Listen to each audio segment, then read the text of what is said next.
లైఫ్లో ఏదో ఒక స్టేజ్లో మనల్ని ఈవెన్ మనం క్లోజ్ అనుకున్న పీపుల్ కూడా మనల్ని అర్థం చేసుకోరు. వాళ్ళు ఏమంటారో తెలుసా, నువ్వు చేంజ్ అయిపోయావు అని. లేదా మనం చేంజ్ చేయడానికి ట్రై చేస్తుంటే కొంతమంది దాన్ని యాటిట్యూడ్ అని అనుకుంటారు.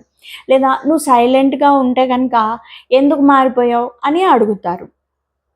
నువ్వు నీ డ్రీమ్స్ మీద ఫోకస్ చేస్తే ఓవర్ యాక్టింగ్ చేస్తున్నావు, ఓవర్గా ఆలోచిస్తున్నావు అంటారు. ఎందుకంటే ప్రతి ఒక్కరూ నీలో ఏముంది అని చూడలేరు, నీ మనసులో ఏముందని చూడలేరు. జస్ట్ వాళ్ళు నీ బిహేవియర్ మాత్రమే చూస్తారు.